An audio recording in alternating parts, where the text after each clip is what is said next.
Assalamualaikum warahmatullahi wabarakatuh. Assalamualaikum warahmatullahi wabarakatuh. Bismillahirrahmanirrahim. Alhamdulillah rabbil alamin. Wassalatu wassalamu ala syamsil mursalin wa qamarin nabiyyin wassidratil muntahal arifin sayyidina Muhammadin wa ala alihi wa sahbihi ajmain, amma ba'd. Sultan awliya fi hadza zaman syekhuna masyayikh. Al-Fatihah. A'udzubillahi minasyaitonir rajim. Bismillahirrahmanirrahim.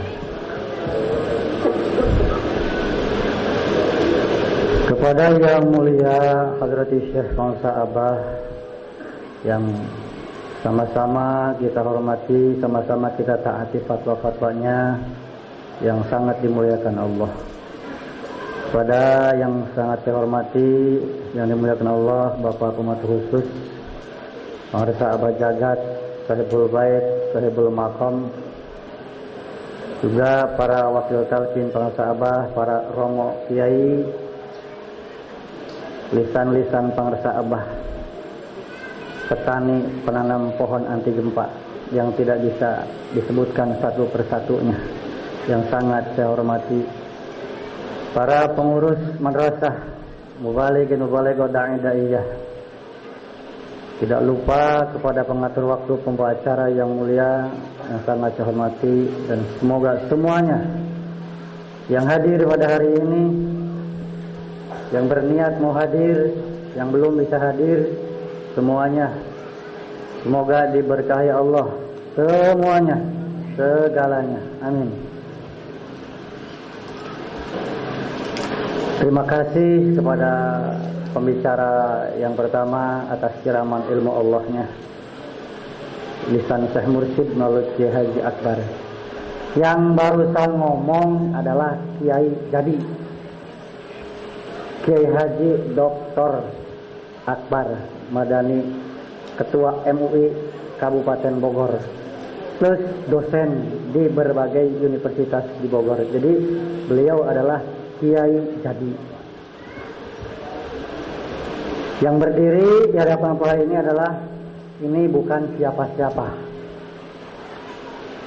Jangankan kiai, nyantri pun seleres. Ini hanya karena menjalankan tugas dari Hadrati Syekh Pengarsa Abah untuk berbicara. Jadi saya di sini dalam rangka belajar berbicara.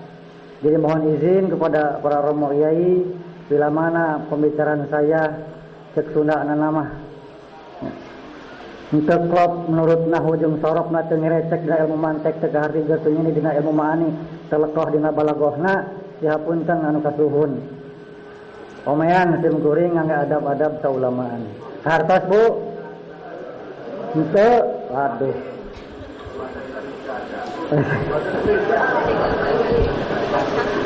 Ya, siap. Barusan Bapak Kiai Haji Akbar menyenggol masalah Semar, masalah perwayangan. Sabda Abah barusan yang ingat saja. Di belakang saya ada Pengarsa Kiai Haji Wawan Ajen. Beliau adalah dalang. Dalang itu adalah kalau berdasarkan bahasa Kirata, dalang, medal piwulang. Apa medal piwulang bahasa Indonesianya? Memberikan pengajaran, memberikan pendidikan. Jadi sebenarnya perwayangan adalah tontonan yang syarat akan nilai moral pendidikan. Jadi kalau dalang ngajurumuskeun lain dalang eta mah.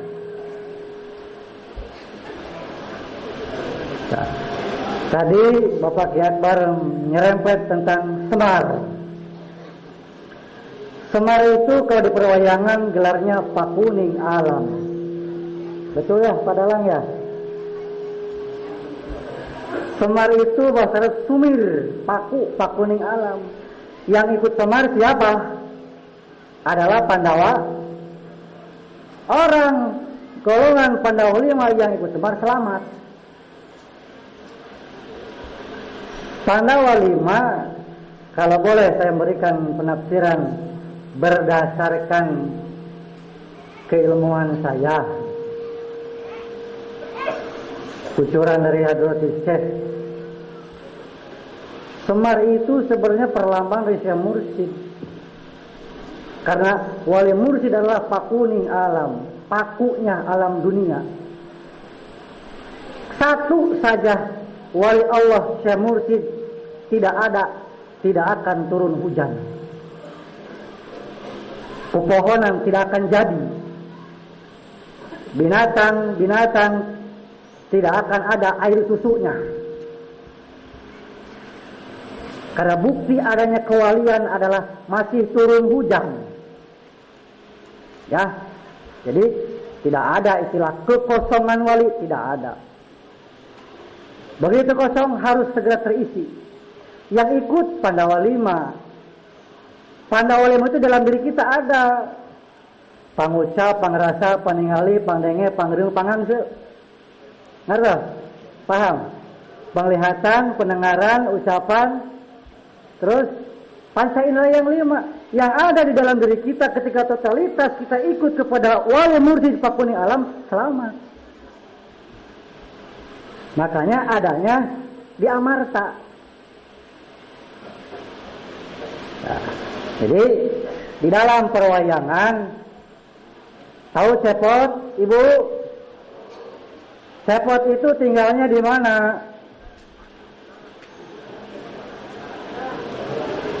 Di Tumaritis. Tumaritis itu kampung apa kota? Kampung apa kota? Kampung. Anggap saja yang berdiri sini adalah Cepot sedang dakwah. Ya. Jadi semua di dalam perwayangan ada maknanya. Ya. Tadi Kiai Akbar melempar umpahan kepada saya, nanti biar dibahas dari sisi torekatnya, katanya hajinya. Modal haji syariat harus ada tiud. Tahu tiud? Punya tiud berangkat ke Mekah, jadi haji. Tapi jadi haji belum tentu haji jadi. Kalau hanya sekedar modal tiud. Sekarang ada haji thariqah. Modalnya adalah al-maili sahibi talqin. Datang kepada ahli talqin. Minta ditalqin, kemudian diamalkan, maka di hadapan Allah sudah mendapatkan predikat haji jadi.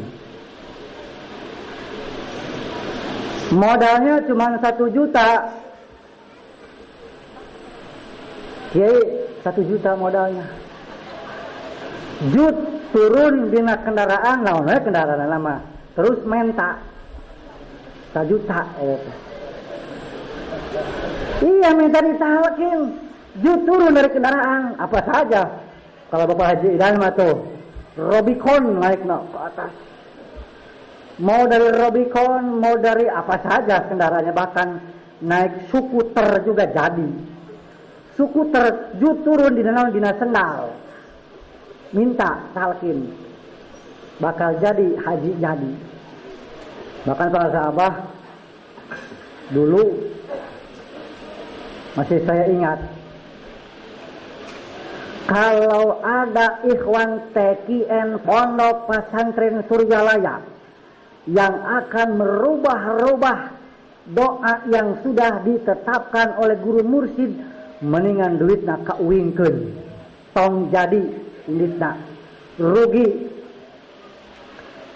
Sabab naon? Keitba tidak akan terbawa. Guru mursyid sudah sangat mempermudah. Allahumma ya qadiyal hajat, Allahumma ya kafil muhimmat, sampai Allahumma ya terakhir itu dipakai untuk talab. Jadi sekudung robana atina pidunya hasanah panjang teuing eta we ngidar Allahumma ya qadiyal hajat, Allahumma nguliri. Itu bisa dipakai untuk talab. Ya. Jadi kemudahan dan kemurahan dari Guru Agung. sudah kita dapat, sudah kita miliki. Pertanyaannya bagaimana saya mang yang belum punya tiun tapi pengen. Jangan berkecil hati. Sabda Abah yang belum bisa pergi karena kalimatnya adalah hijjul baiti, bukan hijjul makata. Kalau hijjul makata pergi haji wajib ke Mekah. Di sini kalimatnya hijjul baiti. Kalau hijjul makata hanya untuk yang punya duit saja. Atau karunya, kasihan yang tidak punya duit. Maka Allah sangat maha segala-galanya. Jadi ciptakan makhluk Allah itu beda-beda. Ada yang kaya, ada yang kurang kekayaannya. Sabab apa dulu? Gulai we sajadah di masjid. Sama. Salat isyraq jaga sama. Kal hajja wa umratan tamatan. Jadi jangan berkecil hati. Saya juga terus terang kepingin tapi belum bisa. Nah, jadi salat isyraq jaga, makmurkan masjid-masjid Allah dengan perbanyak salat. Jadi bagi yang belum punya duit, nah, makmurkan. Karena hanya orang-orang yang beriman saja. Innama ya'muru masajidallah. Jadi tidak ada alternatif sabda Abah. Kalau sudah innama, sudah diikat, tidak ada alternatif. Yang memakmurkan masjid-masjid Allah adalah pasti orang-orang yang beriman. Alhamdulillah. Tapi jangan iman mudah-mudahan. Sabda Abdul jalisu ahlal yakin. Kamu harus duduk dengan orang-orang yakin. Alhamdulillah. Guru kita adalah ahli yakin. Jangan duduk dengan ahli mudah-mudahan. Mudah-mudahan kita digolongkan orang-orang yang beriman. Imannya mudah-mudahan. Iman bukan mudah-mudahan, tapi harus diusahakan.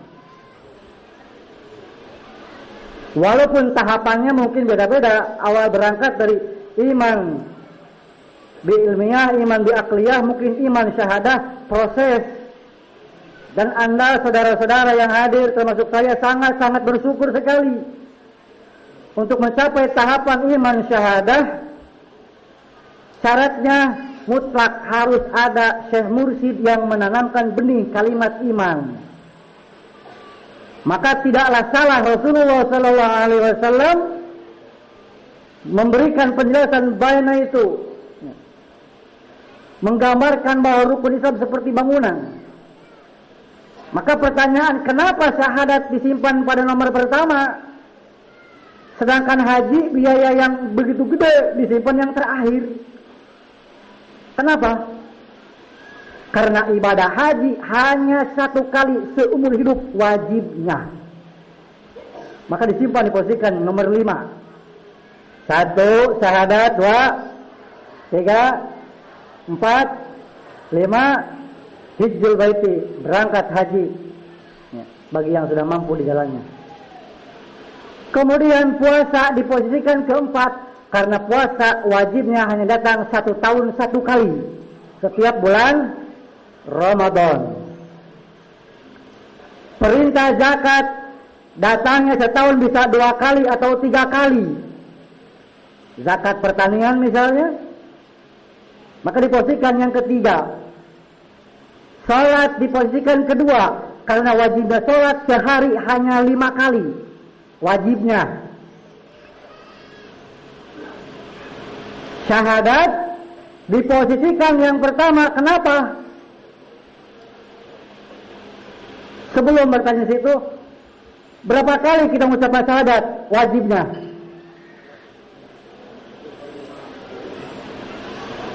Wajibnya dalam sehari, Bapak,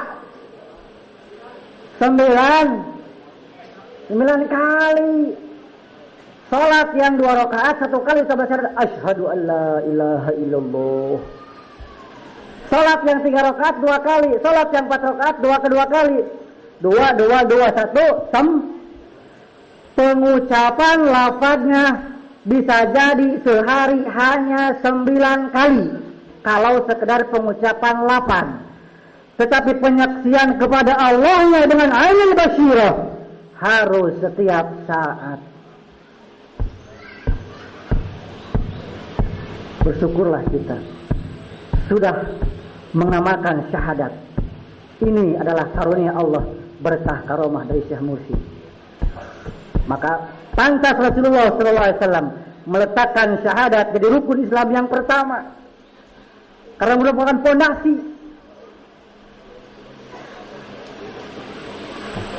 Teringat kemarin Abah Jagat mengatakan kepada saya, pedoman negara 2, Pancasila dan Undang Dasar 45. Pedoman ikhwan pun 2. Pedoman untuk berhubungan vertikal adalah dzikir dan perlengkapannya. Pedoman hidup untuk bermasyarakat hablum minallah adalah tan plus rangkaian mutiaranya. Jadi 2 sama. Maka mengkaji dasar negara Pancasila, kenapa? Sila pertama adalah ketuhanan yang Maha Esa. Sabda Allah kemarin di Masjid Al-Quwah. Dengan orang bertuhan, dengan setiap orang mampu menghadirkan Tuhannya di setiap keadaan, maka pasti akan melahirkan manusia-manusia yang beradab, yang akan mampu membangun persatuan Indonesia, yang kesananya akan membangun peradaban dunia. Syaratnya adalah harus mampu menghadirkan Tuhan dalam setiap keadaan. Tetapi kalau orang-orang lupa kepada Tuhannya, maka akan menghasilkan orang-orang yang biadab, yang akan menimbulkan perseteruan Indonesia, yang akan menghancurkan peradaban dunia. Jadi intinya kita hadir hari ini bukan untuk membesar-besarkan bangsa Abah, bukan. Atau membesar-besarkan tarekat Suryalaya, bukan. Tetapi intinya kita hadir dimanapun manakiban bersama guru agung kita adalah kita bersama-sama ingin selamat dan ingin menyelamatkan bangsa, menyelamatkan peradaban manusia.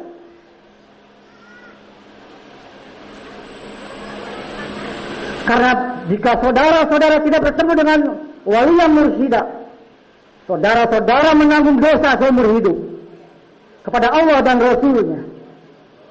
Inna kullal lam yattakhidh shaykhan yursyiduhu yakhruju an ghairi sifati fahuwa asil lillahi wa rasul. Sabda lisan agung Abah Anom di dalam Miftahus Sudur. Inna kullal lam yattakhidh shaykhan yursyiduhu.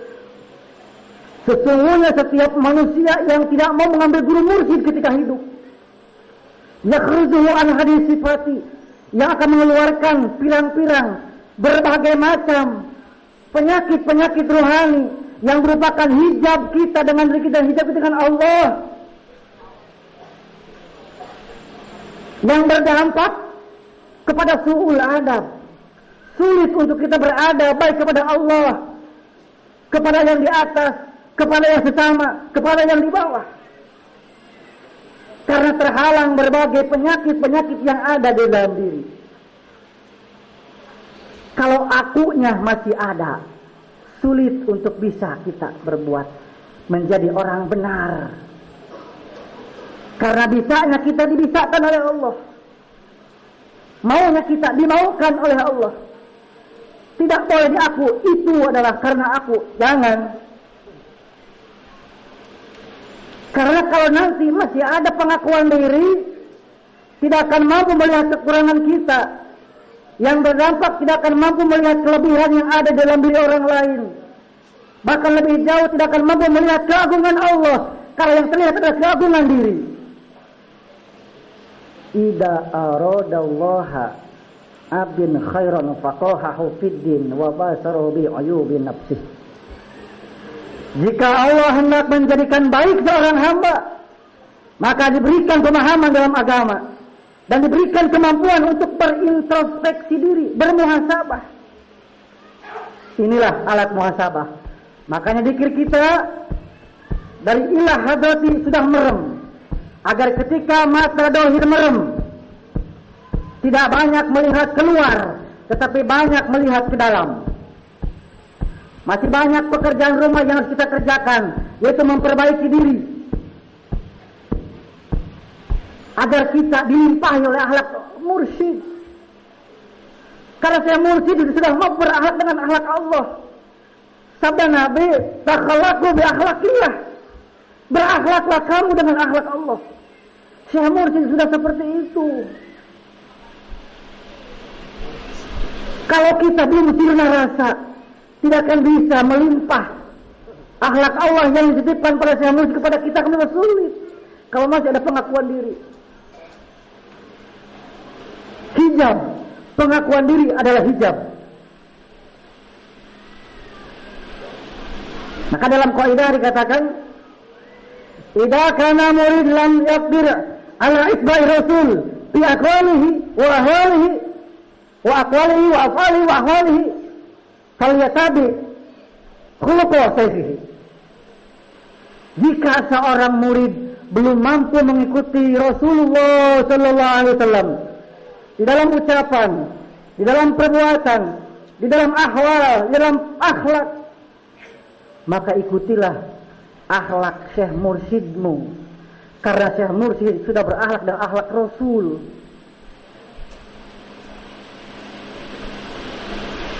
Kenapa Pak? Diam Pak. Tegang Pak. Cepot mojo. Anggap saja cepot dakwah. Ya. Jadi bersyukur kita. Bersyukur sudah dibebaskan oleh Allah dari dosa seumur hidup. Bersyukur kita sudah terbebas dari dosa besar. Kita beranggapan dosa besar mabok, judi, zina. Dosa besar yang sesungguhnya adalah lupa hati kepada Allah. Itu adalah dosa besar. Ketika hati lupa kepada Allah, indikasinya 3. Dia beri kalbu, tidak bisa dipakai sebagaimana mestinya. Sebagaimana mestinya kalbu adalah untuk berzikir kepada Allah, untuk menghayati ayat-ayat Allah. Diberikan pendengaran, tidak didengar, tidak mau mendengar sesuatu yang benar, yang datangnya dari Allah melalui lisan-lisan pilihannya. Diberikan mata, tutup mata terhadap kebaikan-kebaikan. Maka jika ada indikator yang 3 ini ada dalam diri kita, maka Allah mengecap kal an'am balhum abal. Derajat kita di hadapan lebih rendah, seperti binatang, bahkan lebih rendah. Ulaika humul ghafilun.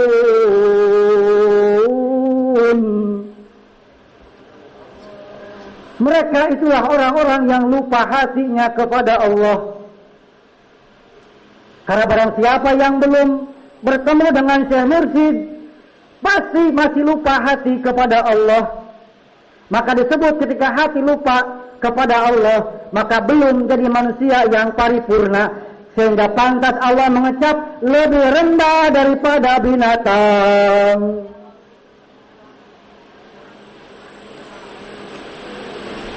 Alhamdulillah, kita semuanya sudah, Pak, bersyukur. Bahkan Abah mengatakan sabda para sahabat di dalam buku yang dikarang oleh Ki Haji Ismail Rashid Al-Matrud, tak akan terkejar, tapi tidak akan ada yang ketinggalan. Tetapi jangan salah sangka, Abah sudah bersabda tidak akan ketinggalan, santai-santai saja. Ditanya, Pak, kenapa tidak hataman? Sudah saja cukup talqin, tidak akan tertinggal. Itu namanya zindik. Tahu zindik? Memakai bahasa hakikat tapi tidak mau diatur oleh praktek yang dohir. Zindik, saudara. Tenang, sudah tidak akan tertinggal. Kenapa tidak setaman? Tidak perlu. Yang penting terbawa. Mau terbawa bagaimana? Harus sambut, harus gayung Abah memberi kita, Abah memberikan pernyataan seperti itu, kita upayakan dengan kapasitas masing-masing. Karena yang akan dihitung adalah bukan hasil, tetapi ikhtiarnya. Jujur, saya belum sanggup tidak tidur semalaman. Buktinya setelah isrok gagal leongan. Ketika disampaikan kepada sahabat, sakiat, artinya ada upaya. Kenway Pak, tingali.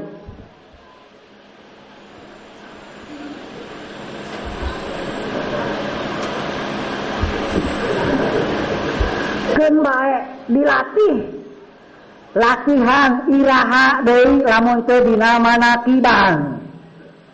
Tuturieun di rumah nama karerek wae termasuk uing. Ngerti Bu?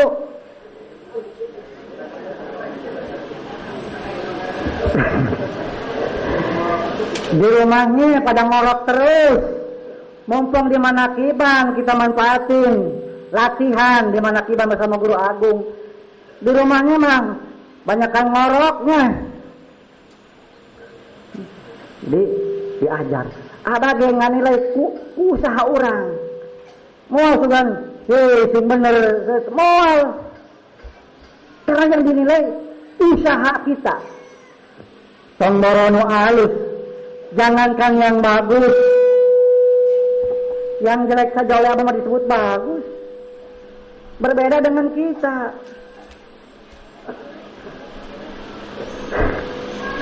Ya. Oleh Abah mah yang jelek disebut bagus. Kita barang bagus disebut jelek. Makanya ada kaidah undur makola wala tandur. Itu sebenarnya kaidah. Jangan melihat si cepotnya. Tapi tingali eta nu kalor si cepot teh naon kahadean kagorengan. Sabab dikhawatirkan nanti datang dua perkara.